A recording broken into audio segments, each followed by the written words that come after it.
Ow! Ah! Cool. Ah! There it is! Midgetes expelloramus. I'm not scared of spiders. They just left. So far this video has been a complete disaster. We've been attacked by insects, been attacked by a giant spider. We've had to change the location we were planning to camp. I'm camping in the largest tent known to man, but we're camping in an absolutely beautiful location. So if you like insects, waterfalls, giant tents, and beautiful locations, I think you're gonna like this video. So let's go have an adventure. Oh, and Colin's here. He's over there.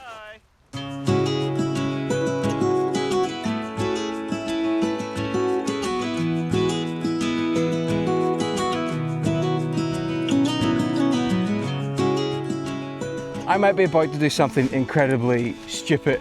I'm going camping on a really warm, sunny day with zero wind in a low valley, a place that's known for having really bad concentrations of midges. And I've got Colin here with me. And speaking of midges, poor Colin is particularly vulnerable to midges. So Colin's head is like the canary in the coal mine. I'm so sorry. It's fine. The midges are so bad up here, or can be so bad up in here, that the last time I camped up here during summer, we got swarmed and attacked by midges so bad that I ended up on TV on a Channel 5 program called When Camping Goes Wrong. My one IMDb credit is... I haven't seen this. Yeah. Is it on YouTube? No, it's on Channel 5, it gets repeated.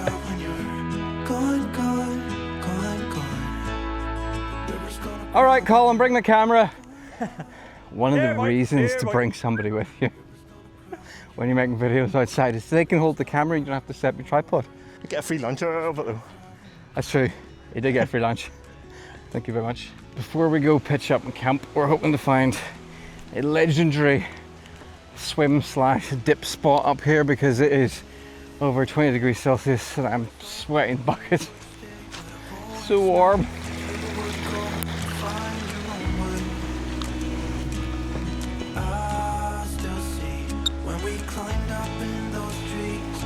We're not camping here, but this is the spot where myself and David Doyle, who sadly is no longer with us, got eaten alive by midges, and we ended up in Channel 5. And just down there is a really good swim spot, but there's a couple are down at the minute, so we're going to keep going. There'll be other swim spots.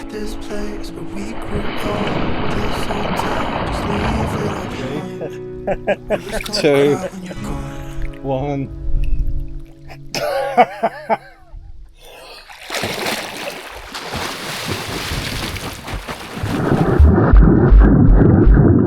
Alright, so if the midges appear later, yep, this is the plan. Oh! Ow! Ow! Ah! Did you see what I stuck my hand in? No, oh, no way. Ah! I just did the same.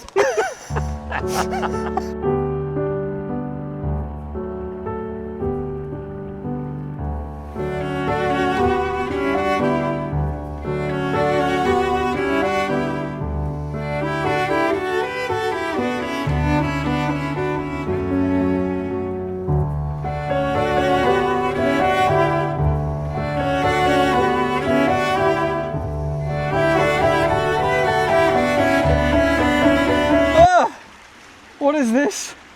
It's like a massive colony. Is it? What are they? Wasps? What are those? It's bees. Is it? Seriously? Yeah, it's some kind of bee. They need to be careful. Look, this is actually incredible. There's some kind of species of what looks like a small honeybee are all living in this bank, and we have to walk through this. Do you want to go first, or will I go first? You go first. Okay. I'm trying not to step in any of them. They're literally look at that one. It's digging its way into the ground. I've never... Does anybody know what this is? Let's just make our way through the bees. To be or not to be. Every time I make a video with Colin, there's some kind of animal or wildlife threatens his existence.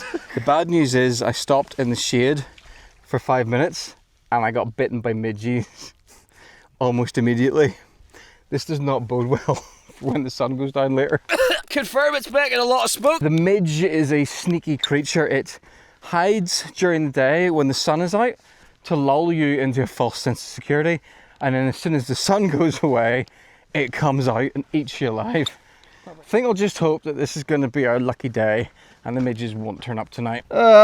Slight change of plan. There's a little family turned up at that spot, so I can do what I need to do with my video anywhere, so we're going to move up there instead. It's going to give us an extra 2 hours of sunlight. It lowers the chances of us getting caught by midges, and if there are a lot of midges tonight, well, we'll be able to hear them screaming while we're up there. Ah, no, the midges! Ah! Oh, Colin. Yes. There's a secret waterfall on the way. The bees are, whoa! I nearly fell. The bees are over there. We want to avoid the bees, so we're gonna cross here and be safe.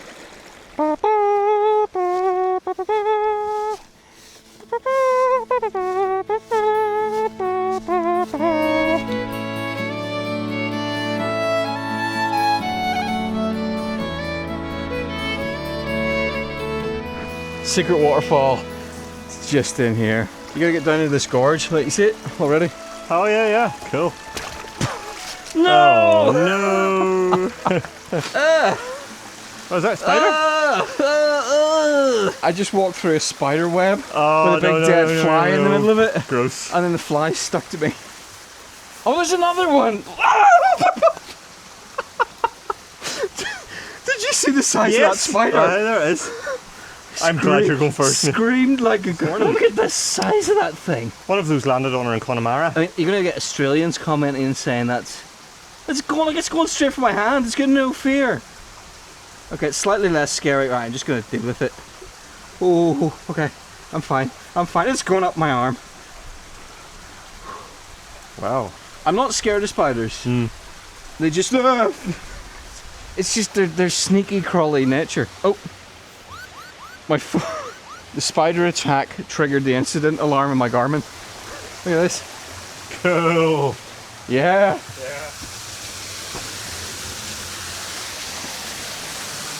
Ta-da! And if you just sit down here, you get a free water slide and a colonic irrigation at the same time. And there you have it, our little bonus hidden waterfall, guarded by Shelob herself. There's a frog that's hitched a ride on my rucksack.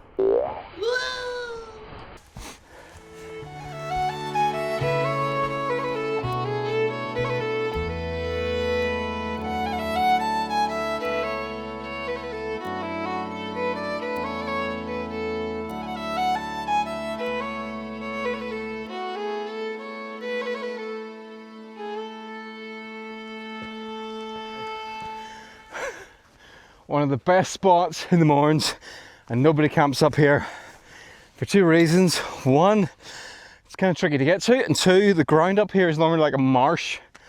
It's just, last time I was up here it was boggy. I think finally it might be dry enough to camp up here. This is the Tent bivouac, and this is just the outer, but it's a tarp that you can set up in all kinds of configurations and also as a tent, which is what I'm going to do. There's also an inner for it as well, which I'm glad I've brought because it's got the bug net. Going to need that tonight. But to pitch it, you peg out all the corners. You then have the carbon fibre poles that you put on the inside, and then you tighten everything up and add guy lines, and that's it. Ta-da! The Tent. There's a lot of flying ants have appeared. They're not biting us, but a little unnerving. The Tent bivouac. This thing is huge. But it's really easy to pitch. I had this pitched to this, and actually less time than it's taken Colin to pitch his land tent. We see how big this is inside. Can't quite stand up in it, but I can crouch while walking through it. You could probably fit, you could have like 10 people crowded in here. This is the current insect situation. The flying ants are crawling all over my guidelines. Oh, gross. In fact, flying ants are crawling all over me. Colin's sitting over there. Where is he? Oh, you're not in frame. Never mind. Colin's over there sitting having his tea. I haven't had anything to eat yet, so I'm going to have this. This is a packet of Huel. I've showed this in a previous video. I'm always trying to find like different camping foods. And these are quite good because it being Huel, it's nutritionally designed. So it's got everything you need in it. So you know it's actually got, it's actually fulfilling your nutritional needs. And if you've got a slow gut, there's even 9 grams of fiber. This is the Thai green curry, which again, if you're camping, you want to eat something spicy, because it makes the next morning all that more interesting. To make this up, I just put it in the tub, boiling water on it, leave it for 5 minutes, and it's good to go.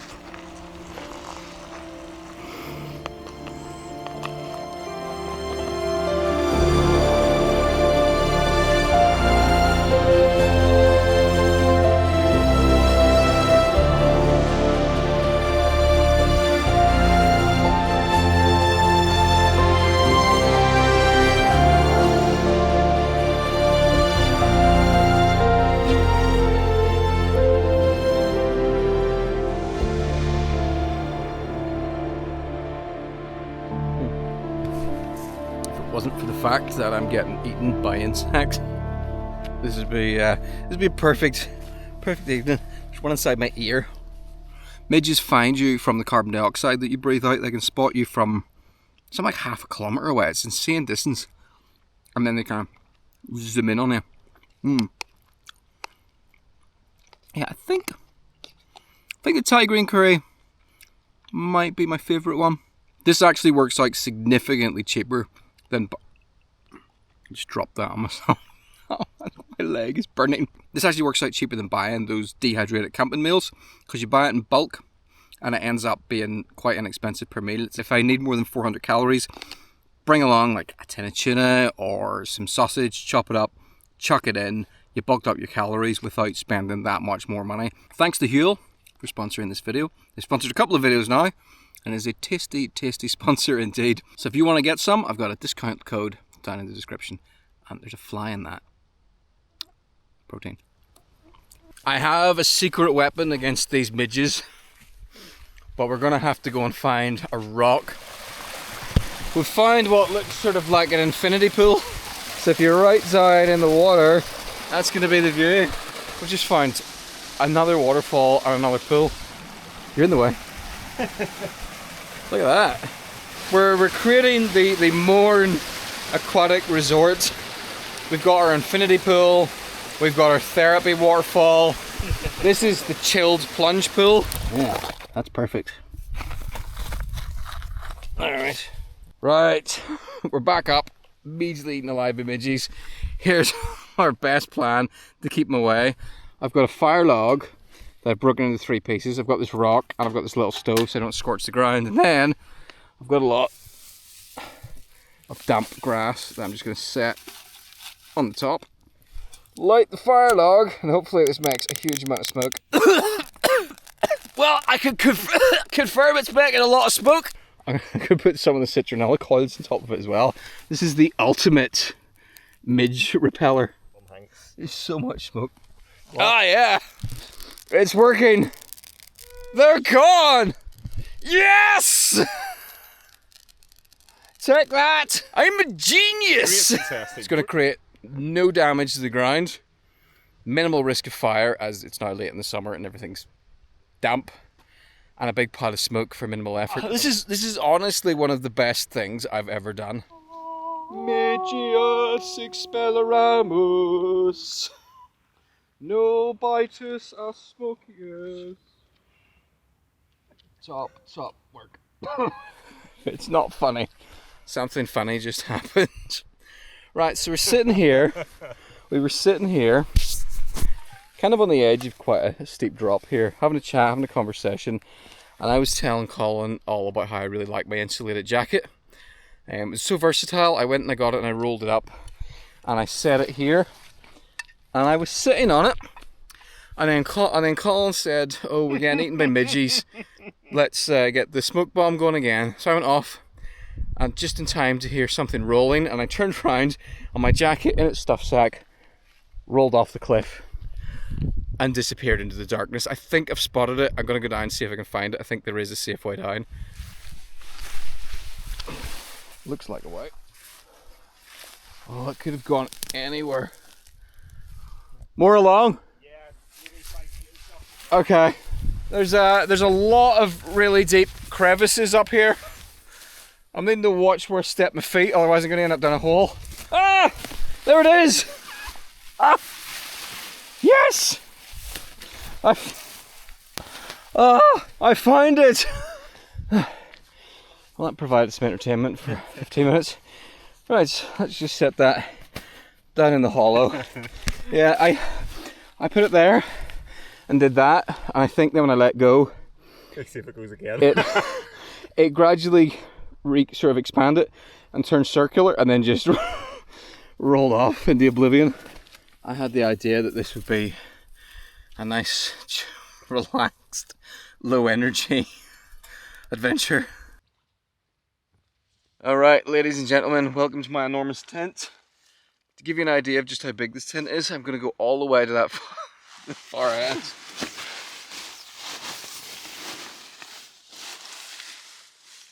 There's so much, look at this, there's so much space in here that I can put. This is a long, wide mat, or I can put my mat the mat fits widthwise. Yeah. That's mental. So if I was a little bit shorter, I could actually sleep like this. I don't think I've ever been camping before in a tent that's so big that the light is lighting up my face, but the back of the tent is so far away that it's dark in the camera. This thing's massive. This is the Yo Mama's So Fat of tents.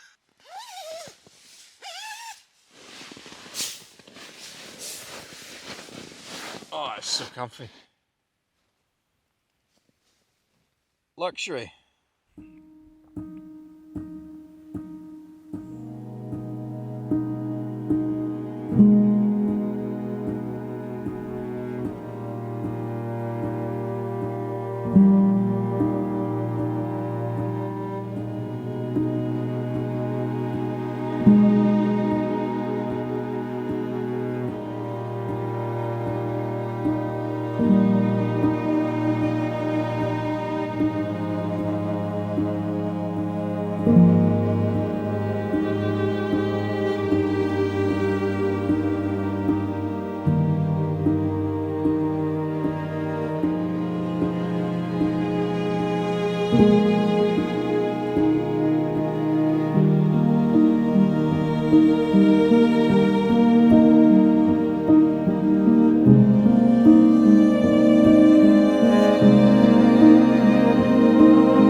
So I like having porridge with my morning honey, I like having honey with my morning porridge, but the problem is carrying a jar of honey is a hazardous enterprise when you're camping, and I've tried things like putting the honey in Nalgene bottles and stuff like that, but it always ends up spilling. So what I've got is, there's a company makes energy gels, which are just pure honey. So I've just brought 2 of those, ripped the top off, and I've got my honey for my porridge.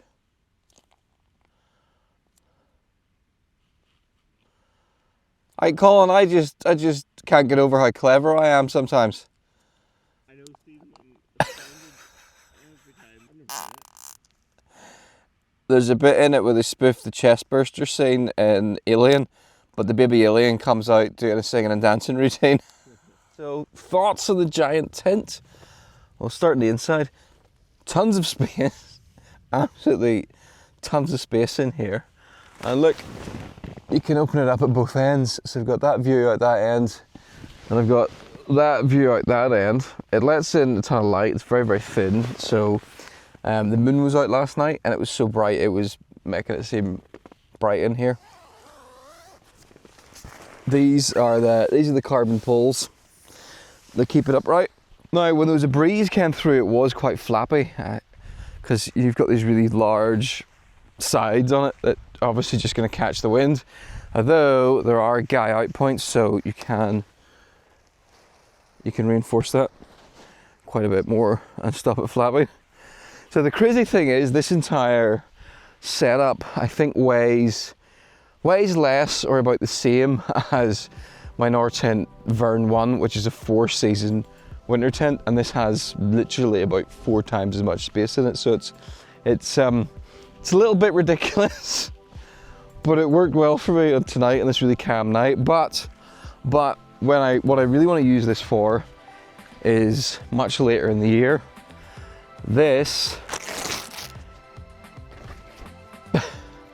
that's not a hole in it by the way, that's supposed to be there. That's a hot stove jack. So what that means is I can have a hot stove sitting in here, burning wood, heating the inside of it, and a chimney up there, ventilating the smoke. So I want to try that later in the year once it's cold. It's not cold today. When it comes to the anti-midge methods I've been using, the things that have worked the worst were those green coils. They didn't seem to do anything. Citronella candles, I've got a few of them going in here. I find they work if they're in a confined space. I think so the citronella smell doesn't blow away too much and that kind of annoys the midge. And then I had these little smoking midge cones that I lit a few of those. And again, they were sort of working to keep some midges out of the tent, but they don't work in the open at all. And thermocell and things like that I find don't really work that well outdoors either. The only thing that really works for definite is a big pot of smoke, and this has done the job. Probably wouldn't use this earlier in the year when there's a fire risk, but we're in the middle of summer now, so all the vegetation's green.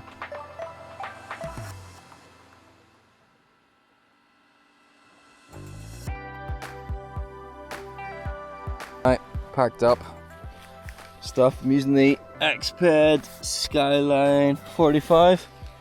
It's quite a versatile bag. Got a lot of stuff in there. Nice big side zipper and pretty comfy when there's a lot of weight in it.